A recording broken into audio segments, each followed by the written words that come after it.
गुरुपौर्णिमेच्या पवित्र पर्वावर पाटील संकुल market yard येथे मर्दाची शान बुलेटचा अभिमान या अनोख्या संकल्पनेतून रॉयल एनफील्ड बुलेटचे विधिवत पूजन करण्यात आले। यावेळी बुलेट प्रेमींना बुलेट किंग राजा पुरस्कार देऊन त्यांच्या प्रेमाचा आणि समर्पणाचा गौरव करण्यात आला।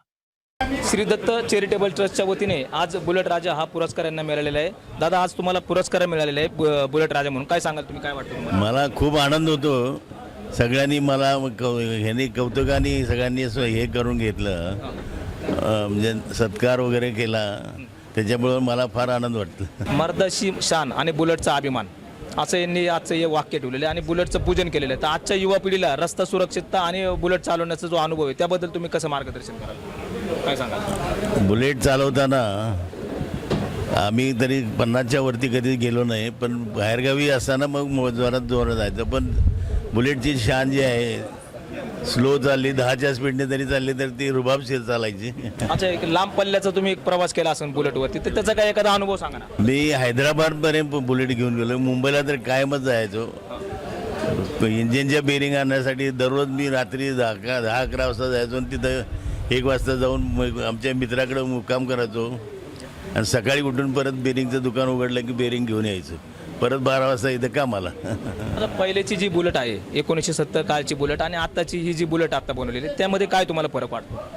पूर्वीच्या बुलेट ज्या आहेत त्या खूपच चांगल्या आणि त्याला डोक्याला म्हणजे रिपेअर करताना डोकं लागायचं। आत्ताच्या बुलेटला काय सगळ्यांना हे की दिलेलं आहे, कॉम्प्युटर वाईज दिलं आहे, मार्किंग दिले, नुसता काढायचं आणि हे पार्ट बसवायचं असं आहे। त्यावेळी पूर्वीच्या ह्याला नव्हतं, डोक्याने सगळी कामं करायला लागायची। आणि बुलेटचा एक पहिल्याचा आवाज यायचा की बुलेटचा आवाज आल्याच्या नंतर फायरिंगवरच आपण ओळखायचं की आपला माणूस कोणतरी येतो रुबाब. बुलेटचं फायरिंग ऐकूनच माझे पोलीस अधिकारी जे होते ते फायरिंगवरून सिग्नलदार जरी उभारले तरी ते विचारायचे पाटील गॅरेजची गाडी का, इतकं स्टोक आणि कळणारे पण नव्हतं स्टेज सिग्नलला उभारल्यानंतर गाडी चालू आहे का बंद आहे। आता आज पण तुम्हाला बुलेट राजा म्हणून आज पुरस्कार मिळालेला, काय सांगाल तुम्ही आज? काय नाही, बुलेटची शान म्हणजे शानच आहे आणि बुलेटसारखी गाडी नाही, गाडी एवढी भारी आहे की तुम्ही 10च्या स्पीडला बी ती गाडी चालू शकतात, 20च्या स्पीडला तर आरामशीर चालते। पण ह्या गाडीचं तत्व हे तात्पर्य म्हणजे ना तिचं फायरिंग आणि स्ट्रोक हे लय महत्त्वाचे, ते सगळ्यात भारी गाडी।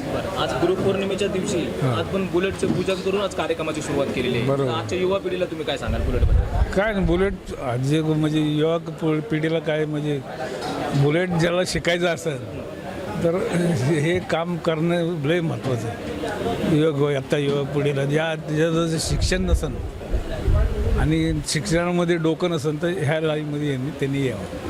हाताने पण बुलेट चालू करायची, हाताने चालू करायची म्हणजे कसं करायचं? एक कॉम्प्रेशर असतं, एक कॉम्प्रेशर कट करायचं आणि किक मारायची हाताने चालू। डिकॉम्प्रेशरवरती असतं, मेन कॉम्प्रेशर कटिंग त्याच्यावरती असतं, ते चालू हाताने किक मारायचं। तर बुलेटच्या नावाने एखादं संघटना असणं गरजेचं, सामाजिक संघटना. संघटना आता करायला पाहिजे, केली पाहिजे, बरोबर। अजून तर काय झालेलं नाही पण आता होईल। आता हे एवढा मोठा सोहळा झाला, एकदम एक नंबर झाला। कधी आत्तापर्यंत कुठल्या मेकॅनिकचं डोकं चाललं नाही हे असं करावं म्हणून।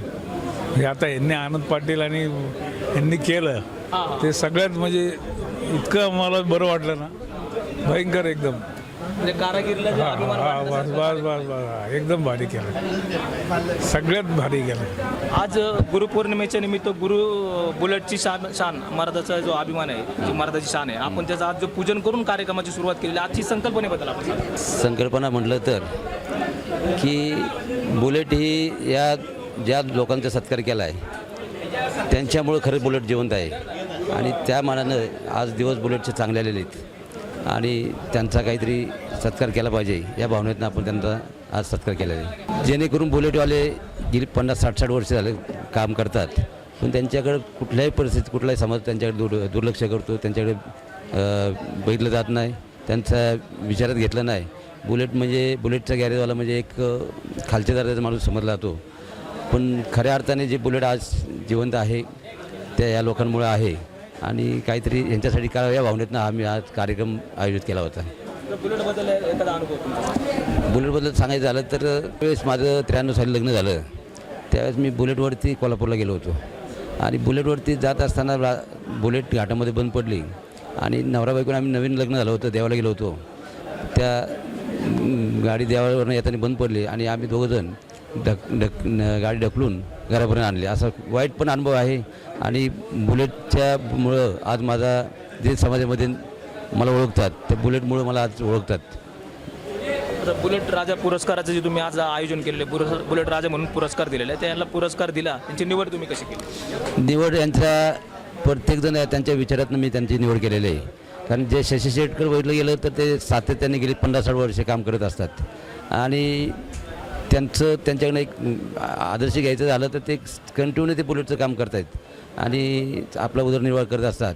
आणि बाळासाहेबांचा सत्कार करायचा असं ठरवलं त्यावेळी त्यांच्याकडे एक विचार आला की 30-40 वर्ष ते बुलेटचं काम करून सुद्धा आज बुलेटवरती ते इतके प्रेम करतात की ज्या वेळेस त्यांना फोन येतो त्यावेळेस त्यांना ते पाटील गॅरेजवाले असे नाव सांगतात. म्हणजे त्यांचं अजूनही एवढं पद पैसा प्रतिष्ठा असताना सुद्धा त्यांनी ते बुलेटला विसरलेलं नाही. या भावनेतनं त्यांना आज दोन डोकाचे 2 गुरु आहेत, या भावनेत त्यांचा आज सत्कार करायला ठेवलेले मी. पुढल्या वर्षी समाजातील जेवढे बुलेट चालक असतील त्यांचे रॅलीच्या पद्धतीने किंवा लकी ड्रॉ पद्धतीने आपण रॅली घेणार आणि त्यातलं बुलेट किंग आणि बुलेट क्वीन असा सन्मान देण्याचं मी आयोजित केलेलं आहे. मनामध्ये विचार चाललेत. बुलेट प्रेमींच्या उपस्थितीत पार पडलेल्या या प्रेरणादायी सोहळ्याचे आयोजन मिलिंद पाटील, मुकुंद पाटील, आनंद पाटील, आनंद कटाबले, राहुल पाटील, कैलास पिंगळे आणि संभाजी कामठे यांनी केले. परंपरा, श्रद्धा आणि बुलेट प्रेमाचा अनोखा संगम अनुभवायला मिळालेल्या या सोहळ्याने सर्वांचे लक्ष वेधून घेतले.